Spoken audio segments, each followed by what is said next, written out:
Aapki ಅದಾಲತ್ನಲ್ಲಿ BSP ನಾಯಕಿ ಮಾಯಾವತಿಯವರ ಮೇಲಿರುವ ಆರೋಪ. ಇವರು ತಮ್ಮ ದಲಿತ ಪವರನ್ನ ವೈಯಕ್ತಿಕ ಲಾಭಕ್ಕಾಗಿ ಉಪಯೋಗಿಸಿಕೊಂಡ್ರು.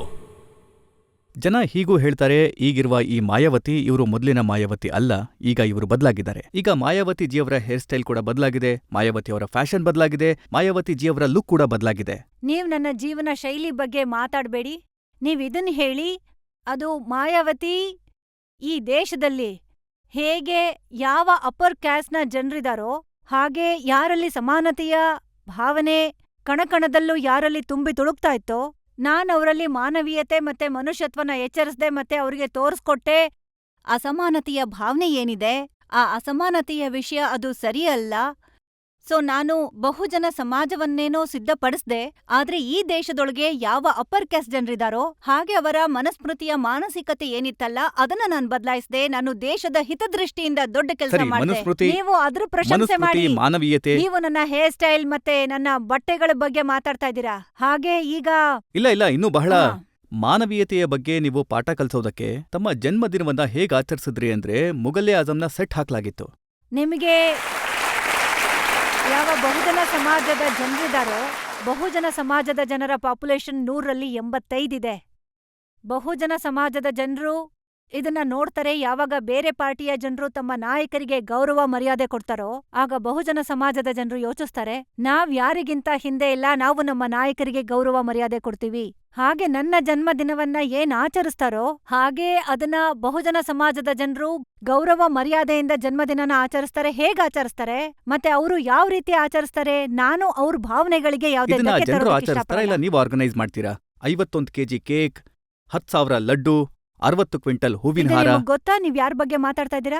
ನೀವು ವಿರೋಧಿ ಜನರ ಬಗ್ಗೆ ಮಾತಾಡ್ತಾ ಇದ್ದೀರಾ. ಅವ್ರ ಆ ಸಮಯದಲ್ಲಿ ಇದೇನ್ ನೀವ್ ಹೇಳ್ತಾ ಇದ್ದೀರೋ, ಯಾಕಂದ್ರೆ ವಿರೋಧ ಪಾರ್ಟಿಗಳ ಹತ್ರ ನನ್ ವಿರುದ್ಧ ಮಾತಾಡೋಕೆ ಬೇರೆ ಏನು ಇಲ್ವೂ ಇಲ್ಲ.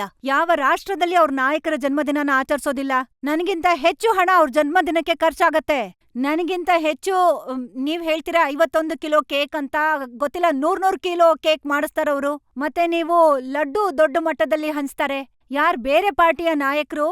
ಹಾಗೆ ನಾನಂತೂ ಕಮ್ಮಿ ನನ್ನ ಜನ್ಮದಿನಕ್ಕೆ ಆಭರಣ ಹಾಕೊಳ್ಳೋದು. ಅದೆಷ್ಟು ಕೋಟಿಗಳ ಆಭರಣ ಹಾಕೋತಾರೋ ಅವ್ರ ಈ ಬಗ್ಗೆ ಆಭರಣಗಳು ಚರ್ಚೆನೇ ಕಡಿಮೆನಾ ಆಗೋದಿಲ್ಲ. ಮಾಯಾವತಿಜಿ? ಅವ್ರ ಚರ್ಚೆ ಯಾರು ಮಾಡಲ್ಲ. ಇಷ್ಟೊಂದು ದೊಡ್ಡ ದೊಡ್ಡ ಡೈಮಂಡ್ಸ್ ಕಾಣಿಸ್ತಾ ಇದೆ, ನೀವು ಕಮ್ಮಿ ಅಂತ ಹೇಳ್ತಾ ಇಲ್ಲ, ಇದ್ದೀರಲ್ಲ. ನಿಮ್ಗೆ ಯಾವ ಡೈಮಂಡ್? ಬಹುಜನ ಸಮಾಜ ಇವತ್ತು ಈ ಮಟ್ಟಕ್ಕೆ ಬೆಳೆದಿದೆ. ನೀವು ನನ್ನ ಕಿವಿಲಿ ಬಹಳ ಸಣ್ಣ ಡೈಮಂಡ್ನ ನೋಡಿದ್ರಿ. ಅವ್ರು ಬಯಸೋದು ನಮ್ಮ ನಾಯಕಿ ದೊಡ್ಡ ದೊಡ್ಡ ಡೈಮಂಡ್ ಹಾಕ್ಲಿ ಅಂತ. ಅದಕ್ ನಾನು ಹೇಳ್ತೀನಿ, ಇಲ್ಲ, ನನ್ಗದೆಲ್ಲ ಇಷ್ಟ ಆಗಲ್ಲ. ದೊಡ್ಡ ದೊಡ್ಡ ಡೈಮಂಡ್ಗಳು ಏನಿದೆ ಅದು ದೊಡ್ಡ ದೊಡ್ಡ ಪಾರ್ಟಿಗಳಿಗೆ ಸೇರ್ಲಿ.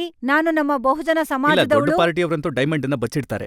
ಇಲ್ಲ, ಆಗವ್ರು ಬಹಳ ಯಾರ್ ಬಚ್ಚಿಡ್ತಾರೋ ನನ್ನ ಅನಿಸಿಕೆ ಪ್ರಕಾರ ಅವರು ಮಹಾ ಕಳ್ರು.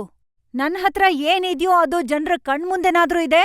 ನಾನು ಓಪನ್ ಪುಸ್ತಕದ ತರ ಜನರಿಗೆ ಗೊತ್ತಿದೆ ನನ್ ಹತ್ರ ಏನಿದೆ ಅಂತ. ಅದೇ ಬೇರೆ ಪಾರ್ಟಿಗಳ ನಾಯಕರು ಯಾರು ದೊಡ್ಡ ದೊಡ್ಡ ಡೈಮಂಡ್ಗಳನ್ನ ಇಟ್ಕೊಂಡಿದ್ದಾರೆ, ಬಚ್ಚಿಟ್ಕೊಂಡಿದಾರೋ ಆ ರೀತಿ ನಾಯಕರೇ ದೇಶನ ಹಾಳ್ ಮಾಡಿಟ್ಟಿರೋದು.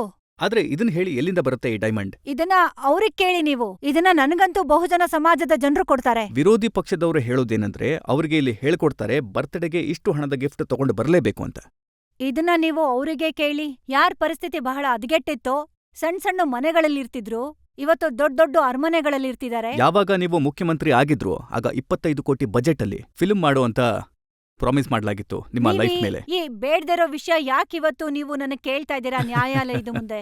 ನಿಮಗೆ ಇದನ್ನ ಯಾರು ಹೇಳಿದ್ರು? ನಿಮ್ಗೆ ಇದಂತೂ ಈ ಪತ್ರಿಕೆಗಳಲ್ಲಿ ಪ್ರಕಟ ಆಗಿತ್ತು. ಪತ್ರಿಕೆಗಳಲ್ಲಿ ಗೊತ್ತಿಲ್ಲ ಏನೇನ್ ಬರ್ದು ಪ್ರಕಟಿಸ್ತಾರೋ ಬಿಎಸ್ಪಿ ಬಗ್ಗೆ. ನೋಡಿ, ನಾನ್ ನಿಮ್ಗೆ ಪತ್ರಿಕೆಯಲ್ಲಿ ಏನ್ ಬರ್ದಿದ್ದಾರೆ ಅಂತ. ನೀವ್ ಯಾವ ಕಿತ್ತೋಗಿರೋ ಪತ್ರಿಕೆ ಬಗ್ಗೆ ಮಾತಾಡ್ತಾ ಇದ್ದೀರಾ?